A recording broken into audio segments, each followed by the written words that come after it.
Anyways, here it is. I'm ready to talk a little bit about Beyond Earth. I've been playing it a lot the last couple days. So here we go. Today we're going to cover diplomacy, tweets, and water cities.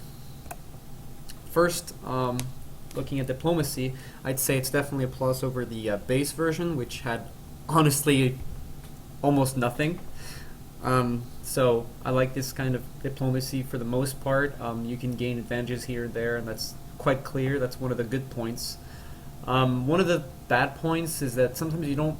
It's hard to know why somebody says no to you. In this game I was playing, Han Jae-moon just kept saying no to everything. So I don't know if it's just his personality and he just doesn't like to say yes to things. I feel like it might be.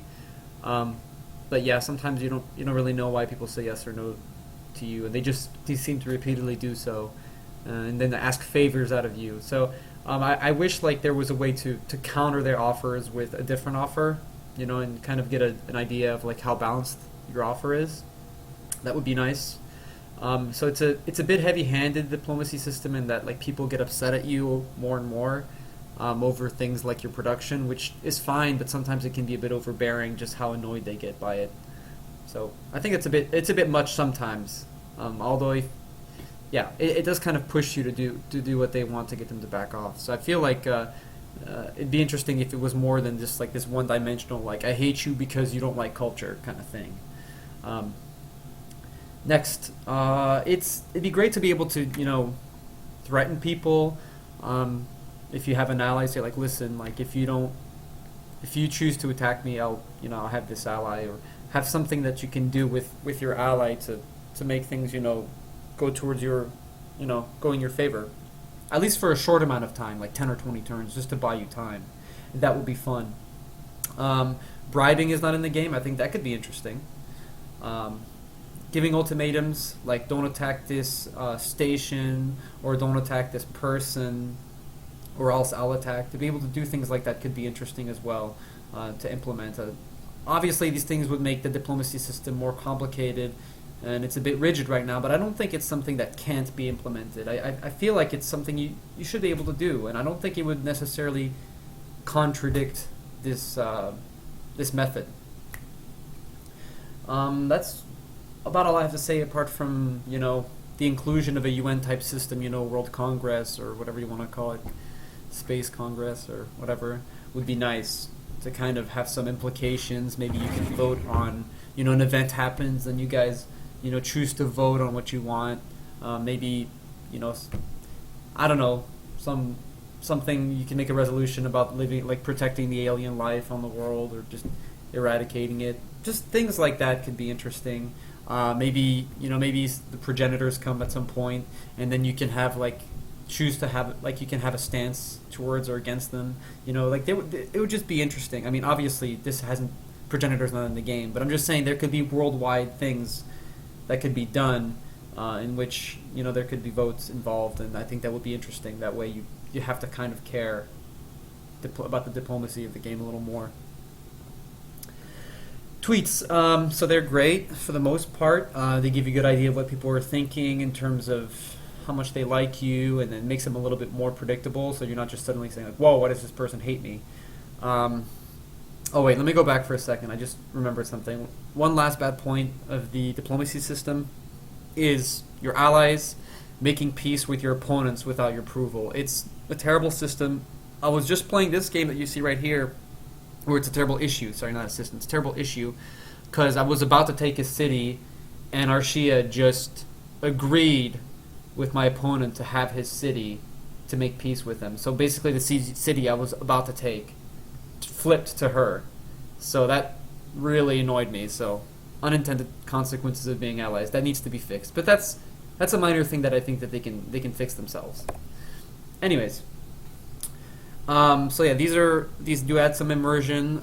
You can kind of feel like people have a personality, but I think it's a bit much and it's a bit one-dimensional. I think they oversimplified it, and it kind of breaks the immersion. I think what you need to do is have this maybe be a main factor, but have other things come into as well, like border proximity. Some of the things that were in the old game. You could kind of declare to try to get somebody angry at you and then make them attack you. like a denounce. Sorry, I meant to say denounce them and kind of upset them. I mean, I know you can sanction people, but um, what kind of diplomatic repercussions that causes apart from the trade blocking? Does it actually upset them, or does it just like what does it actually do that? Like I'm not sure what exactly it does. So it would be nice to be able to to do a couple of the things that were in Civ 5, or just more, So I think that these tweets are great, but there needs to be tweets that are related to the diplomacy. That's what I'm trying to say. There needs to be more diplomacy related tweets on different aspects than just, oh, you declared war on this person, or oh, I like you because you like them. That's fine, and that's two things that you can consider, but there needs to be more, like, yeah, your borders, things like that. Whether it's you want it to be aggression towards aliens, or I don't know, all this kind of stuff. There has to be more. I can't think of anything off the top of my head, but yeah, I think a little bit more would be nice to make people a little bit more complex and to kind of accept the current situation, because sometimes the situation doesn't really match their thought process. Whereas Civ 5, you could kind of see the situation matched what was happening. Somebody'd be settling near you, and suddenly they'd be mad about that. So you could kind of feel like, okay, this is reflecting the actual situation. Whereas like, in Beyond Earth, it's just kind of like, oh my God, the only thing I care about is who you like and if you're producing enough culture. Either way, they're positive addition, but it would be nice to have more, and that goes in hand with the diplomacy system. Last is water cities. So I think they're a good addition, but there's not enough really with them. I think that what would be great is to be able to get them underwater, to be able to have them go underwater, like maybe mid or late game, and then have them kind of to protect themselves, like temporarily. It would maybe starve them, but it would give them an ability not to get taken immediately. You could have a turn cap on that, like 2 or 3 turns only. They can do that, something along those lines. I think that would be interesting. Or you could have that as an option to maybe suddenly have a surprise attack on somebody, like your city goes down, slowly moves. It would be a heavy investment, but the reward would be that your opponent's surprised suddenly that there's a city popping up.